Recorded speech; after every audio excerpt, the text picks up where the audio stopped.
Shot! And the battle continues! Char!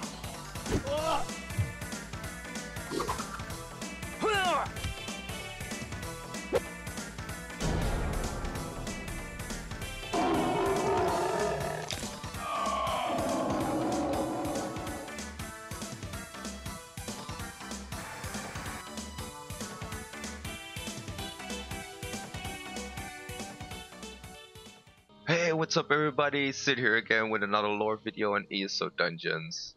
Just a disclaimer, this lore video is based on a new player perspective. So let's just jump into it. Spindleclutch 1 is a group dungeon found in northern Glenumbra. Spindleclutch is the first 4-man group dungeon for Daggerfall Covenant players. The normal mode of the dungeon is designed for level 12 to level 15 groups. Running through the dungeon is worth it, not just because of the awesome story, but because you receive a skill point for completing the quest inside. Spindleclutch is all about spiders, although something more sinister lurks within.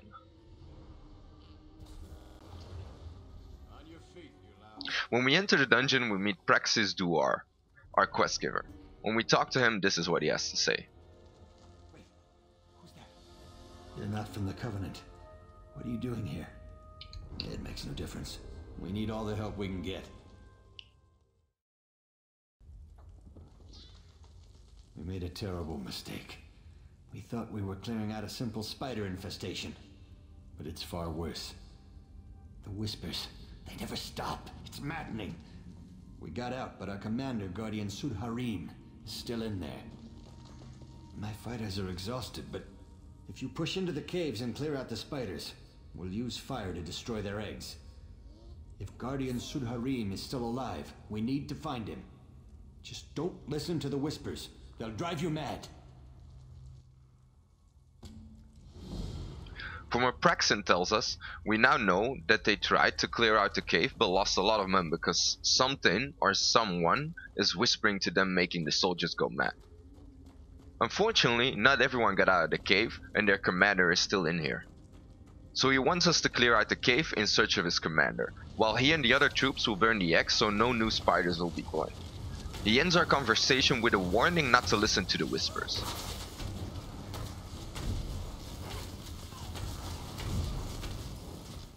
Oh, wanders into my web. More playthings. Not long after we kill the first few spiders, we can already hear the whispers. Who wanders into my web? More playthings? When we finish talking to Praxin, we get our quest. Deadly Whispers. Pushing forward, we can already see the spider eggs and webs Praxin was talking about. On our way to the dungeon, we encounter some spider enemies. Not much further down the path, we come across our first boss of the dungeon, Spindlekin. Spindlekin is a level 14 spider. There is very little to worry about in this boss fight. Spindlekin aggroes with a bunch of spiders. You should try to gather them up and AoE them down. If you get the spiders down nice and clean, you probably won't need many heals at all in this fight. Every now and then, Spindlekin creates a pool of web and poison, which snares everyone in the area of effect. It's annoying, but does no damage. You can ignore it. The boss periodically summons spiders beneath her. They don't pose a threat and can be AoE down easily. When the first spider she has summoned dies, Spindlekin will run to its location and devour it, healing herself up in the process. The only way to prevent this is to not kill her ads. The heal isn't a big deal though, and will only slightly delay her death. After the kill, we can hear Praxin react to the Spindlekin's corpse. And we start to hear the whispers again. I can taste your delicious fear. So what's causing these whispers? Why do they drive people mad? In a corner of the next room, we come across our second boss, the Swarm Mother. She is responsible for the spider infestation. Just like Spindlekin, the Swarm Mother shouldn't be too difficult to take down. The tank only needs to look out for a power attack and prepare to block it. It has a pretty clear visual cue. Not blocking it will cause a knockdown and heavy physical damage, but it's not lethal. The Swarm Mother periodically charges random distant targets with her Arcanite Leap ability. The charge does quite a bit of damage, but again, it's not lethal. As long as your health is hovering above 70%, you should be fine. The Swarm Mother sometimes pulls distant targets to her. The boss summons a couple of spider hatchlings every now and then. They are very low health and can be taken down quickly.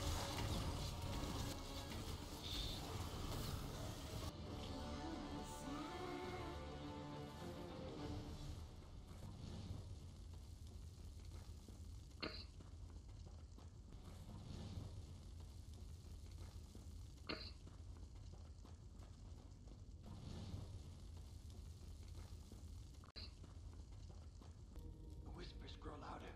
We must hurry. My head's pounding.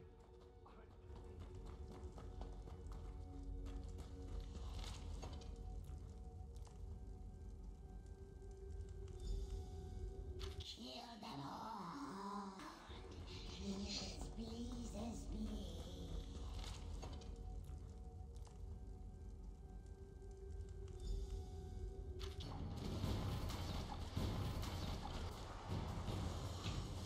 Then we meet CERISE the Widowmaker, level 14, the third boss in Spindleclutch.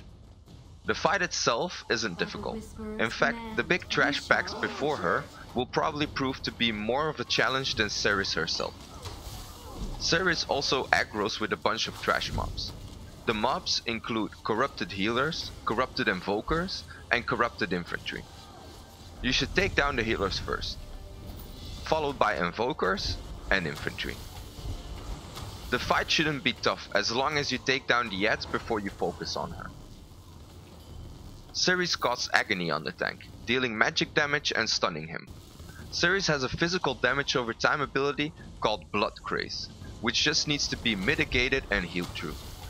At around 50% health, CERISE seems to run rampant in the cave, not responding to taunts. Just deal with it. CERISE the Widowmaker is a crazed Breton member of the Fighters Guild under the influence of the Whisperer.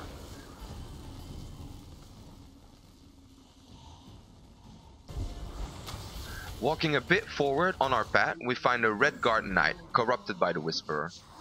His name is Big RABBU, a level 14 Guardian. He is the fourth boss in Spindleclutch. Like CERISE, Big RABBU comes with a bunch of friends who should be dealt with before taking him on. RABBU's most powerful weapon is his charge ability. He'll charge right over his main target in a straight line, knocking everything down on his way and dealing physical damage. The charge path is marked with a red rectangular. Just step out of it. Big RABBU also casts low slash on the tank, which is a snare. It will make getting out of his charge ability way more difficult. But apart from that is the only annoyance. After we kill him, we can continue our dungeon. Let them see her wisdom. Welcome to our parlor. Mike, I need healing. Aid me.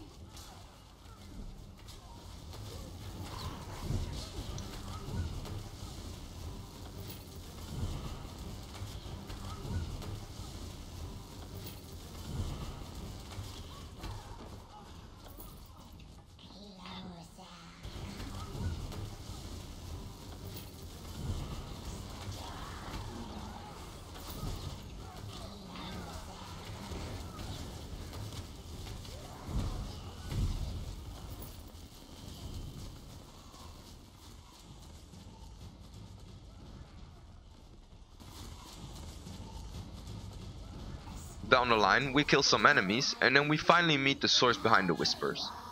A Spider Daedra. She is the fifth and final boss of Spindleclutch. Right in front of her is a big bunch of trash mobs, which do not aggro with her. You can and should take the trash mobs before you engage her. The Whisperer is the only encounter in Spindleclutch which demands at least some kind of attention. The most deadly ability the Whisperer has is called Daedric Explosion. Prior to the explosion, she pulls targets in front of her with the ability Grappling Web, and then lays a red circle of doom on the ground, which quickly expands in size. If you fail to get out of it in time, you'll take massive magical damage. It could be lethal. The Whisperer also has a high damage ranged knockback ability called Arachnophobia.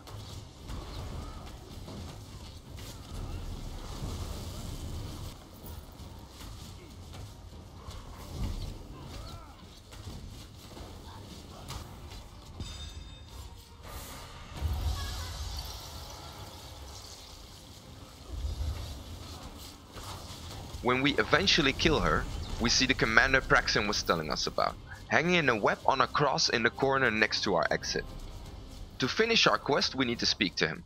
This is what he has to say. It was a nightmare. A nightmare. I feel so violated. What that thing did to my soldiers. What it did to me. I may never sleep soundly again. Thank you. If you hadn't come along, well, I don't even want to imagine. Now that you've given me back my life, I have much to think about. Maybe I'll take some time to rest before I put together another expedition. The Fighters Guild is in your debt, my friend. A monster. No doubt some vile beast from the darkest reaches of oblivion. I can't imagine how it got here. And I have no idea why it would do such things to our soldiers. So the commander, the soldiers, Praxin belonged to the Fighter Guild. They were on an expedition here when things went south. When we ask him how the spider Daedra got here, he tells us he has no clue. In the previous episode, we learned that Mephala, one of the Daedric princes, worshipped as a good Daedra by the Dummer, is known for secrets, lies, murder, and sex. But we also learned that her minions are known as Spider Daedra. So if we know this, and we also know that the Whisperer is a Spider Daedra, then is there a connection with Mephala? Or even a connection with our first episode, the first dungeon of ESO, Fungal Grotto? To be fair, it is also said that these Daedra are so fierce and irrational that they cannot be trusted to heed the commands of the Spinner, aka Mephala. So maybe the Whisperer was just looking for food? And maybe this whole cave was her dinner trap? Now, I didn't have much footage of this, but there are a few song verses in the dungeon as well. This is the first one. Do you fear me, dear intruder? Will you listen when I speak? Do you want to hear my story? Know the terrors that I wreak? Follow silken webs through darkness, then you'll find just what you'll seek. Verse 2. For moons and more, the words I bore were whispering to the meek. Their hearts and minds became all mine, surrendered without a squeak. Verse 3. But why they cry inside their minds, unable to even speak? I mock their woe, for those who know have perished deranged and weak. There is also a lore book in Spindleclutch, and it's called Where Magical Paths Meet. It's a book about summoning creatures to help you in certain situations. At the end we find the author's notes, which may be of importance to us. It says, it should go without saying, but contact the Oblivion Planes only with the utmost discretion. The unwary mage could lose her life, or worse, in dealing with the Daedra. Maybe someone summoned the Whisperer here? Is that person maybe dead because of the Whisperer? Maybe we'll never know. So this was it for today. Hope you guys enjoyed the video. If you do, smash that like button, smash that subscribe button, real good, and I'll catch you later. Peace. Kill